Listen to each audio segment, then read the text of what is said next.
Hey, I'm good. How are you? oh, excellent, excellent. Having a good morning. Yeah, so far it's been great here. Good, good. I'm glad we could connect. Sorry about last time. It's a crazy start to my week, so my It's okay. apologies. Look, things come up.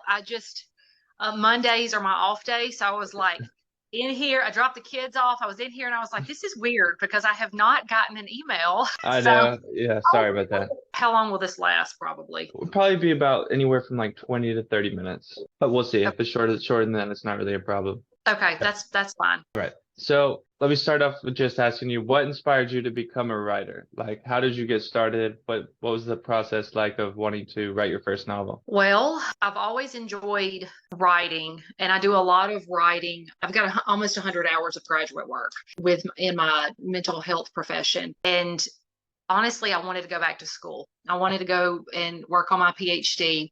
And my husband pretty much shut that down. He said, we have three girls to put in college. No. And then COVID hit and I started journaling and doing some blogging just to get over the hump of being extremely overworked and kind of dealing with my own mental slump because I was totally into helping everybody. And then when I got home, I was just kind of in a bad headspace. And anyway, so I started writing and some other inspiration to just out there, just encouragement. And my mom's husband has been a huge like pusher for me in my life, and he actually challenged me. He said it was Christmas of 2020, and he said, Sally, by June 1st, 2021, I challenge both of us. Like, I dare you to have the first two chapters written and an outline. And I was like, done. I've got this. Well, little did I know he had no desire to he knew I would take the dare and run with it. And that's what I did. And pretty much I beat him. And he was like, yeah, I just knew you were stubborn enough to do it. And I pretty much tabled it for about a year. And I just kept writing and doing like short stories and journaling kind of stuff. And then I realized I really want to go back. And what I've seen, especially since COVID, and I hate even talking about that, but it really has, the pandemic and everything changed everybody's lives, that teenagers do not have access to mental health. So um, if they do have access, still there are therapists that don't want to meet clients in person, probably because they've gotten used to the telehealth. I don't like telehealth. I don't like this. I think you miss a lot of body language and interpersonal relationship stuff just being in the same room with someone else. So anyway, most teenagers though are not even going to admit to their parents that they have issues. They just don't. So I mental health has always been a big thing for me since I was an adolescent. I've struggled with anxiety, panic disorder, separation anxiety disorder things, and I never told my parents. But I was an avid reader. So if I had just had some tangible coping skills to be able to use to come down off of a panic attack, or different ways to look at situations instead of just the gloom and doom, that would have been really helpful for me. So that's kind of where that was. I started writing for an outlet for myself, and I really want my outlet to help others. And what would you say is the intention behind the book if you had to kind of lock it into one objective that you wanted to be able to, like if you had to take your book and say, this is the intention for the book, this is what I hope that people will get out of it. Did you have that in mind while you were writing, or did you just kind of notice that it naturally blossomed once you realized that you were writing a novel? Sure. The whole intention is that we have a choice to go from just existing, then to surviving, then to thriving. Life doesn't have to just be, all right, I'm just getting through the day. No, you can choose to thrive in whatever situation you have, whatever you're doing in life. And this girl doesn't really even want to live. And she has the decision to just kind of check out, or choose to exist and survive. And through that whole process, she learns to thrive. She learns that there is a point and a purpose in living, and it's all worth it. Right, right. And to what scale do you think that teenagers are struggling with mental health? Like, I feel like it's pretty widespread, but it's like something that they're not conscious or cognizant of enough to the point where it's like they want to seek out help, or maybe, or that they know that there's a safe outlet, or there's like a missing gap in the system somewhere, or where it's just like so normalized, right? For like, because that's got to be one of the most difficult, challenging parts of your life, is like adolescence, preteen adolescence. It's just a crazy time, right? You're Sure. experiencing so much growing up, you're in high school, and it's just a lot of drama and chaos. And I feel like, it's really admirable what you're doing. Would you say that those are the people that you're trying to reach with your work? Absolutely. I mean, a 40-year-old woman are going to be able to pick up this book and be like, oh, this is how she comes off of this, or this is how she deals with this. But to me, the reason why I love working with teenagers is that if you teach them tools that they can use to combat their mental illnesses as an adolescent, while their brain is still developing, because our brains develop between 24 and 26 years old, something like that, then they've got it down. And by the time they're in their 20s, 30s, 40s, really it's just this whole cognitive behavioral therapy thing where you train your brain how to do something while it's still malleable. Then it's easier to, like, when you have the panic attack, or when you go into if you have a traumatic situation, your brain automatically kind of knows what to do. It's like, okay, this is what we do. Instead of going to negative coping, you go to positive coping.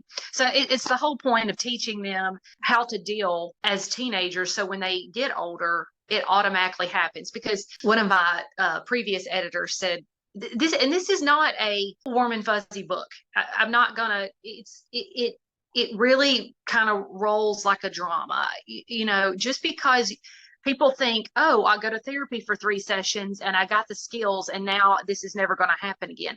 No, a lot of times if you have panic disorder, it's not really cured. You just have to learn how to live with it. So it's not, and it's also not fearing, an anxiety attack or whatever. It's saying, hey, when this happens to my body, this is what I know how to do. So that's the whole gist, is to teach teens, adolescents, that don't try to hide it or have shame around it. Just embrace it and learn how to live with it. Absolutely, absolutely. And so whenever you were writing this book, I'm curious, how did the characters come about? Did you have like a set idea in your mind of what the character was supposed to look like, or did you draw inspiration from anything personal in your life whenever you're developing the characters? Oh yeah, this is a first person, single person story for the most part, and it hits really close to home because a lot of her life parallels mine. I mean, the best story to tell is your own.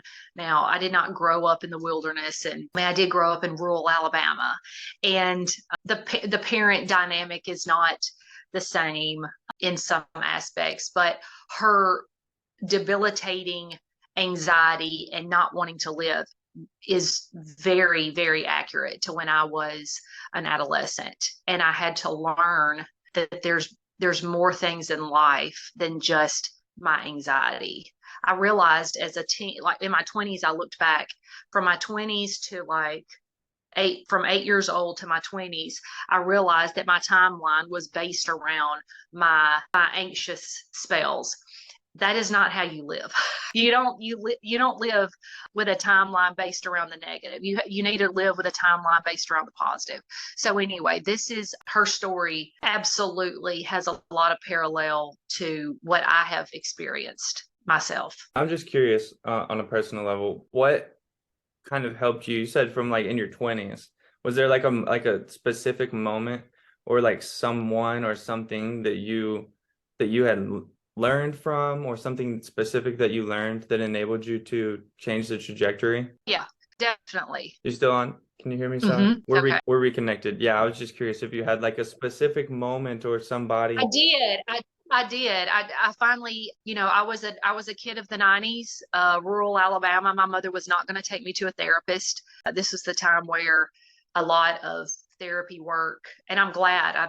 Disclaimer, my mother beats herself up for that, and I'm like, Mom, that was the time where therapists were really talking about suppressed memories and such, and whatever. Anyway, therapy trends go in and out just like diets. Okay. So I went and found salt therapy for the first time. And the woman she was a game changer in my life. So yeah, she made me realize I wasn't crazy, and it's not about getting over it. It's about learning to live with it. So from that point, it was like, all right, graduate school. This is what I'm supposed to do with my life. That's awesome. That's awesome. I feel like it's really important too, and imperative to just have that like relatability with somebody, like that kind of guy, Oh, yes. just like that mentor that just can even just like relate with you and give you that feeling of like, you're not the only person in the world that's experiencing this, and like there's an alternative That's like right. solution and way to dealing with these things. Because like Mhm. what you're speaking about is like neural pathways, right, that are just like carved out and carved out and carved out. So you had mentioned Mhm. that, like it's not like it's gonna just change overnight. And we are like, our brains are so like they're so conditionable. And so whenever like we have a habit or a specific behavior or way of being, it's just so etched into like what we do that it makes sense that it's going to take some time to rewire those neural pathways to create a different Oh, behavior in a different. well, absolutely. And you can do the thing to perfection, not have a hiccup, and then you just have a depressed moment or an anxious moment or a panic attack, and you're like, where did this come from? So it's sometimes it just never goes away. And Saying that you look at it, you're learning how to develop a different type of relationship to it. right, that's exactly right. That's exactly right. That's awesome. Well, where can people connect with you if they want to follow you and stay up to date with your book, and if you are going to be writing new things in the future? I know you're on social media now, so. Yes, my name on social media is Grow with Sally. Grow with Sally, yes. And I'm on TikTok, Instagram, Twitter, and YouTube. And I also have a website that I do some blogging, and it's www.growwithsally.com. So Awesome. Thank you so much, Sally. I know the book is still like in the pre-editing phase. So that's probably coming out when? I'm thinking they said Thanksgiving, Christmas. It should be most definitely before the end of the year. Around that time frame. Yeah. Okay, all right. Well, thank you so much. Y'all look out for Sally Self's book. It's going to be a good one. So thanks, Sally. Thank you. Bye-bye.